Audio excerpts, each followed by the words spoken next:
അസ്സലാമു അലൈക്കും വറഹ്മത്തുള്ളാഹി വബറകാതുഹു. പ്രിയമുള്ളവരെ, വിശുദ്ധമായ ദുൽഹജ്ജ് മാസം നമ്മളിൽ നിന്ന് വിട പറയാൻ പോവുകയാണ്. 29-ൻ്റെ അസ്ർ കഴിഞ്ഞു, മഗ്‌രിബിനോട് അടുത്തുകൊണ്ടിരിക്കുകയാണ്.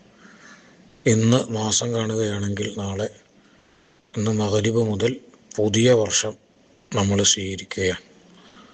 അള്ളാഹു നമ്മുടെ ആയുസ്സും നമ്മുടെ സമയവും വലിയ ബറക്കത്തിലും അള്ളാഹുവിൻ്റെ പൊരുത്തത്തിലും ആക്കി തരുമാറാവട്ടെ. ആമീൻ. ബഹുമാനപ്പെട്ട ഇമാം ഗസാലി റളിയല്ലാഹു അൻഹു തങ്ങൾ പറഞ്ഞു, അൽ മുഹറമു ഇബ്തിദാഉസ് സന, വർഷത്തിൻ്റെ ആരംഭമാണ് മുഹറം.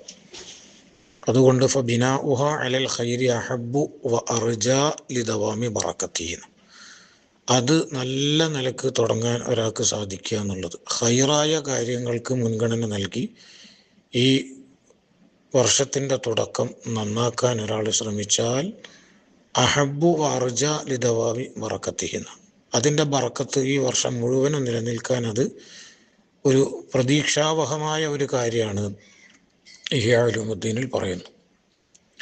ബഹുമാനപ്പെട്ട ജുനൈദുൽ ബഗ്ദാദി റളിയല്ലാഹു അൻഹു പറയുന്നു, അക്സറുൽ അവായിഖി വൽ ഹവായിലി വൽ മവാനിഇ മിൻ ഫസാദിൽ ഇബ്തിദാ, അവാരിഫുൽ മആരിഫിൽ ഇമാം സുഹ്റവർദി റളിയല്ലാഹു അൻഹു കൊണ്ടുവരുന്ന ഉദ്ധരണിയാണ്.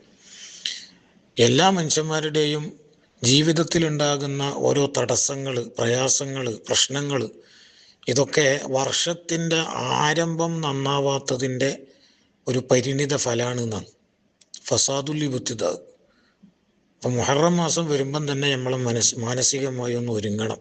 എൻ്റെ ഈ വർഷം നന്നാവണം എന്ന ചിന്തയോടുകൂടി നന്നായി മഗ്‌രിബിന് മുമ്പ് തന്നെ ഒന്ന് ഒരുങ്ങി പള്ളിയിലൊക്കെ പോയി ആണുങ്ങൾ തസ്ബീഹൊക്കെ ചൊല്ലി നല്ല മട്ടത്തിലൊന്ന് എന്താവാൻ ശ്രമിക്കുക.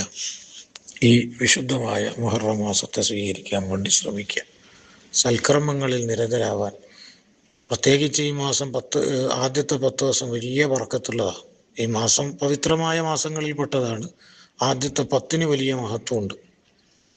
അതുകൊണ്ട് ഇമാം ഇബ്നു അത്വാഇല്ലാഹി സിക്കന്ദരി റളിയല്ലാഹു അൻഹു തങ്ങൾ ഹിക്കമിൽ പറഞ്ഞതുപോലെ, മൻ അശ്റഖത്ത് ബിദായത്തുഹു അശ്റഖത്ത് നിഹായത്തുഹു എന്നാണല്ലോ. ഒരാളുടെ തുടക്കം നല്ല പ്രകാശപൂരിതമായാൽ അവൻ്റെ ഒടുക്കവും അതുപോലെ തന്നെ ആയിത്തീരുന്നുള്ളതാണ്. അതുപോലെ വർഷം അവസാനിക്കുമ്പോൾ തൗബ കൊണ്ട് അവസാനിപ്പിക്കൽ നല്ലതാണ് എന്ന് മഹാന്മാർ പഠിപ്പിക്കുന്നത് കാണാം. ഒരുപാട് ഗ്രന്ഥങ്ങളിൽ, പ്രത്യേകിച്ച് ബഹുമാനപ്പെട്ട ലത്തായിഫുൽ മആരിഫ് ഇമാം സുഹ്റവർദി റളിയല്ലാഹു അൻഹു തങ്ങൾ അതിനെക്കുറിച്ച് നന്നായി പറയുന്നുണ്ട്. തൗബ, നസൂഹായ തൗബ കൊണ്ട് വർഷം ആരംഭിക്കൽ നിർബന്ധമാണെന്ന് മൂപ്പര് പറയുന്നു. വയതഅയ്യനു ഇഫ്തിതാഹുൽ ആമി ബിതൗബത്തിൻ നസൂഹിൻ തംഹു മാ സലഫ മിനസ് ദുനൂബി സാലിഫത്തി ഫിൽ അയ്യാമിൽ ഖാലിയ. മനുഷ്യ സഹജമായിട്ട് പല തെറ്റുകുറ്റങ്ങളും സംഭവിക്കാനൊക്കെ സാധ്യതയുണ്ട്. അതൊക്കെ ഈ പുതിയ വർഷം വരുമ്പോൾ പടച്ചോനെ അതെല്ലാം നീ വിട്ടുപുറത്ത് മാപ്പാക്കി ഇനി വരാൻ പോകുന്ന വർഷം ഞാൻ നന്നായി ജീവിക്കുമെന്നൊരു അസ്മോട് കൂടി ജീവിതത്തിൽ നന്നാവാനുള്ള ഒരു ഒരുക്കം വർഷത്തിൻ്റെ തുടക്കത്തിൽ ഉണ്ടായിത്തീരുക എന്നുള്ളത് നമ്മൾ പ്രത്യേകം ശ്രദ്ധിക്കേണ്ട ഒരു കാര്യമാണ് എന്ന് മഹാന്മാർ പറയുന്നുണ്ട്. പ്രത്യേകിച്ച് നല്ല നല്ല സമയങ്ങളും ദിവസങ്ങളൊക്കെ വരുമ്പോൾ ഈ മുഹറമിൻ്റെ ആദ്യത്തെ രാത്രി ദുആക്ക് ഇജാബത്തുള്ള രാത്രിയാണ് എന്ന് വരെ മഹാന്മാരുടെ ഉദ്ധരണികളിൽ കാണാം.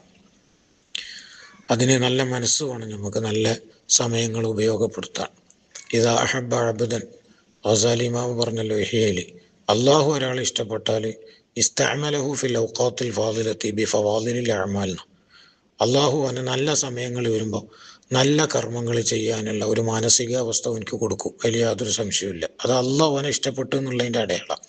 അതേസമയം ഇദാ മഖത്തഹു ഇസ്തഅമലഹു ഫിൽ ഔഖാത്തിൽ ഫാദിലത്തി ബിസയ്യിഇൽ അഅമാൽ, ഓനെ ഇത്തരം നല്ല സമയങ്ങൾ വരുമ്പോൾ ഓനക്ക് നന്മ ചെയ്യാനുള്ള മനസ്സൊന്നുമില്ല. ഓന് പിന്നെയും പഴയ മാതിരി സമയം കളഞ്ഞിട്ടും റീൽസ് കണ്ടിട്ടും യൂട്യൂബ് നോക്കിയിട്ടും ഒക്കെ ഇങ്ങനെ സമയം അനാവശ്യമായി കളയുന്ന ഒരു അവസ്ഥയിലാണ് ഉള്ളതെങ്കിൽ ഓനക്ക് അള്ളാഹ്ക്ക് ഓനോട് വെറുപ്പുണ്ട് എന്നതിൻ്റെ ഏറ്റവും വലിയ അടയാളം.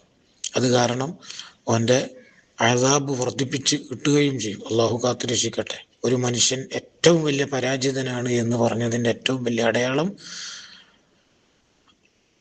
അവൻ്റെ സമയത്തിൽ നിന്ന് സമയത്തിൻ്റെ ബറക്കത്ത് അള്ളാഹു നഷ്ടപ്പെടുത്തുക എന്നുള്ളത്. ചുരുങ്ങിയ സമയം കൊണ്ട് കൂടുതൽ ഇബാദത്തുകളും സൽക്കർമ്മങ്ങളും ചെയ്യാൻ സാധിക്കുക എന്നുള്ളതാണ് അള്ളാഹു മഹബത്ത് വെച്ചതിൻ്റെ ഏറ്റവും വലിയ അടയാളം. അള്ളാഹു സുബ്ഹാനഹു വ തആല വരാൻ പോകുന്ന വർഷവും മാസവും ദിവസവും ഒക്കെ നന്നായി ഉപയോഗപ്പെടുത്താൻ നമുക്കൊക്കെ അള്ളാഹു തൗഫീഖ് ചെയ്യുമാറാവട്ടെ. ആദ്യ രാത്രിയിലും അതുപോലെ മുഹറമിൻ്റെ ആദ്യത്തെ 10 ദിവസങ്ങളിലും ചൊല്ലാനുള്ള ദിക്റുകളും മറ്റൊക്കെ പ്രത്യേകം ശ്രദ്ധിക്കുക. മാസം കണ്ടാൽ ചൊല്ലുന്ന ദിക്റുകൾ പ്രത്യേകം ചൊല്ലാൻ ശ്രമിക്കുക. അതൊക്കെ വാട്സപ്പിലൊക്കെ ഇങ്ങനെ ഓരോ ഗ്രൂപ്പുകളിലും വ്യക്തിപരമായിട്ടൊക്കെ നമുക്ക് കിട്ടിക്കൊണ്ടിരിക്കും. അതൊക്കെ കേവലം മറ്റുള്ളവർക്ക് ഷെയർ ചെയ്ത് ഒഴിവാക്കുക എന്നതിലുപരി ആദ്യം നമ്മൾ അതൊന്ന് ചെയ്യുക. നമ്മളെ വർഷത്തിൻ്റെ തുടക്കമാണല്ലോ, അത് നമ്മളൊന്ന് ചെയ്യുക. എന്നിട്ട് മറ്റുള്ളവർക്ക് ഷെയർ ചെയ്യാൻ വേണ്ടി ശ്രമിക്കുക. അല്ലാഹു സുബ്ഹാനഹു വ തആല ഖൈർ വർദ്ധിപ്പിക്കാൻ നമുക്കൊക്കെ ഭാഗ്യം നൽകുമാറാവട്ടെ. ആമീൻ. ഉസീക്കും ബിദ്ദുആ.